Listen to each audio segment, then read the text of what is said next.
My name is Laurie Gamos, the founder and owner of Outback Motortek.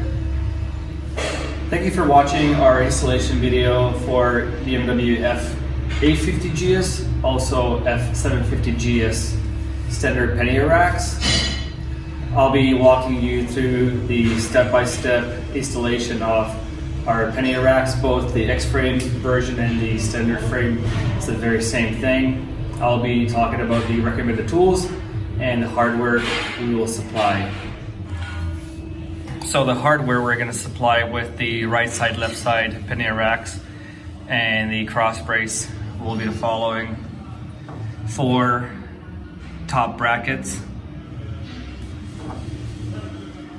4 M8 by 20 millimeter long hex head bolt,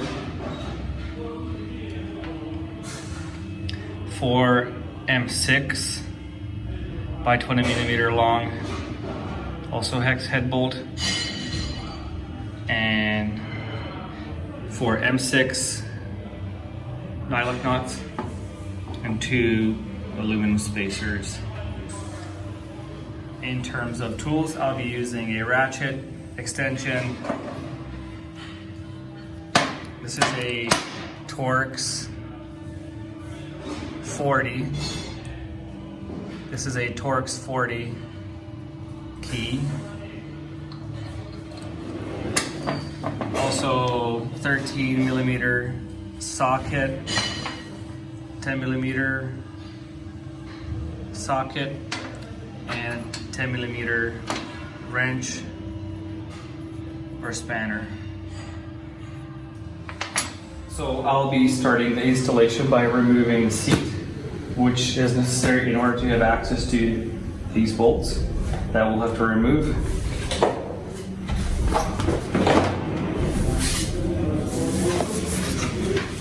Next, I'll remove the rear bolt from the passenger foot pegs on both sides and only back this one out a few millimeters.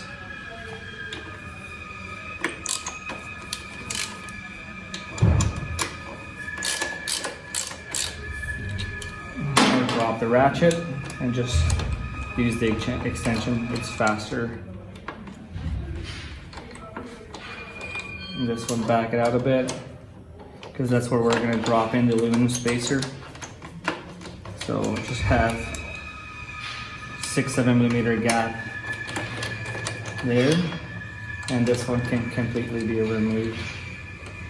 And repeat the other thing on this one, and repeat the same thing on the other side.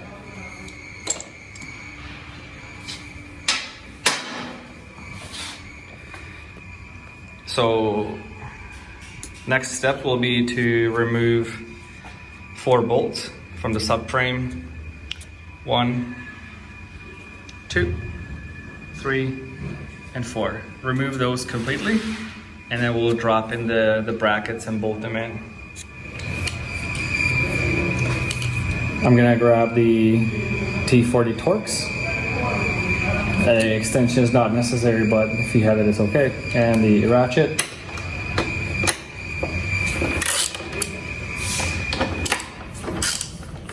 I'm gonna loosen all 4.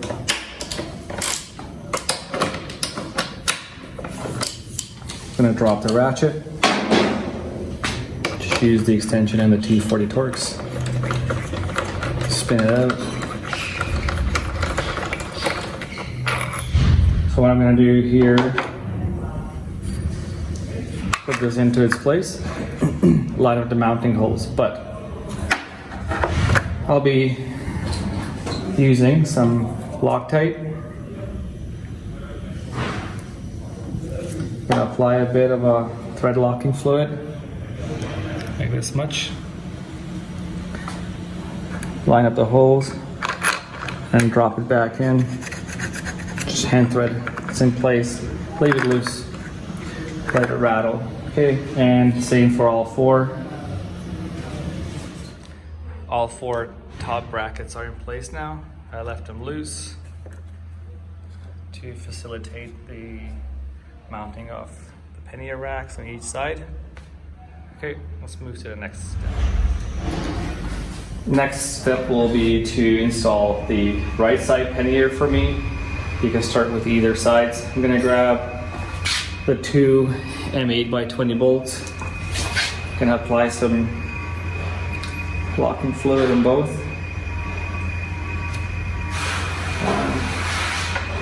Put it up here.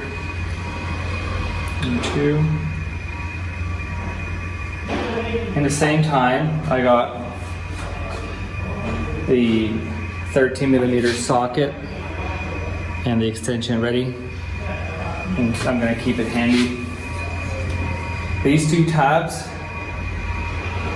have to line up with these two tabs on the bike. Okay, so I'm gonna drop this in, hand thread.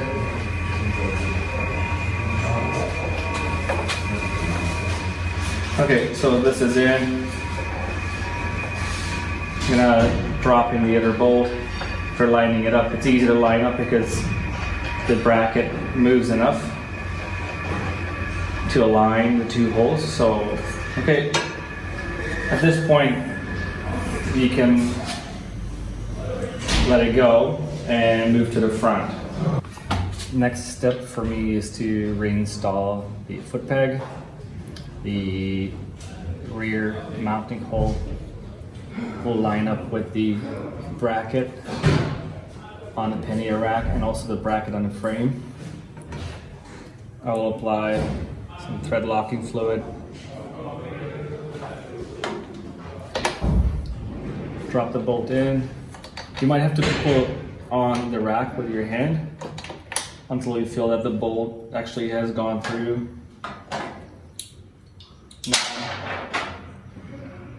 I'll be using the Torx 44 and just hand thread it. I already feel that it's engaged. Now on the other side you have the gap. Use the spacer, supply spacer. Put it in like so, make sure it stays in place. And then you can put some pressure on it so it doesn't fall out, but still leave it loose. Okay, repeat the same thing on the other side.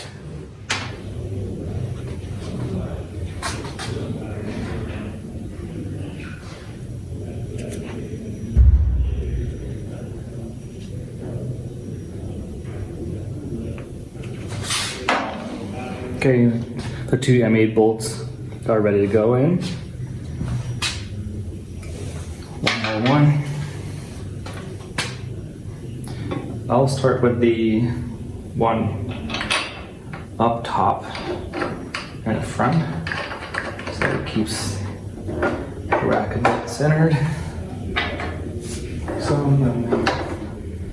the rear, and again it's easy to line up the holes because the bracket on the frame here moves, shifts.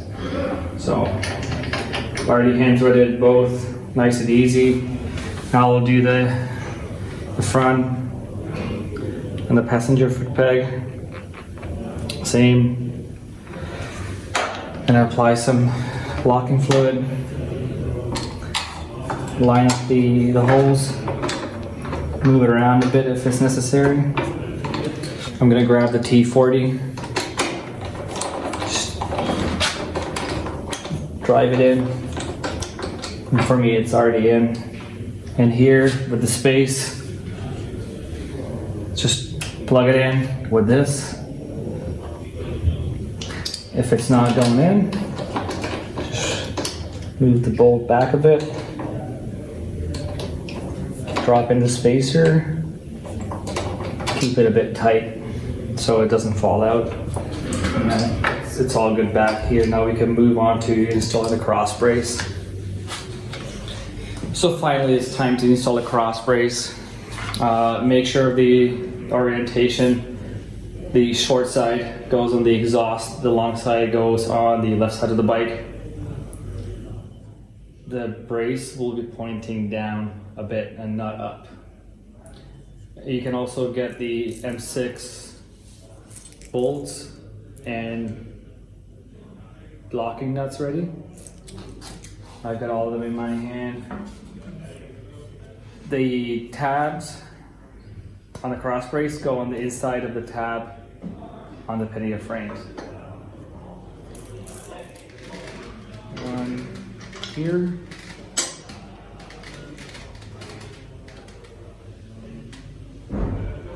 Locking nut here. Gonna let it go for a sec. Move to the other side. Same thing. Push the bolt through. Top or bottom doesn't matter. Locking nut. Okay, so another bolt has been inserted at the bottom. Gonna thread on the locking nut and one more bolt on the right side, bottom for me. And then the locking nut. And it's on. Okay, so at this point the installation is almost complete. I'm at the stage where everything is in place, all the bolts and nuts have engaged, everything is looking good, and the Pannier racks still rattles. I can still move it. It's loose enough. That means nothing is tight. Nothing is putting pressure on the frame or bolts, so it's a good sign. And I will move on to tightening the bolts. That means I'm gonna go around gradually and tighten them one by one, start again, and then some more pressure, and finally torquing. Okay, so use the recommended tools. I'll do the same thing. Okay, now it's nice and snug. No more rattling, no more moving. I've tightened the bolts, and it's time to torque them down. M6 bolts, 9.7 Newton meter back here. M8 bolts, 23 Newton meter. Okay, thank you for watching the video. Leave us a comment if you have any questions. Take the bike out for a spin, and then check that all the bolts are nice and snug. And torque them down to the specs again, and enjoy the ride.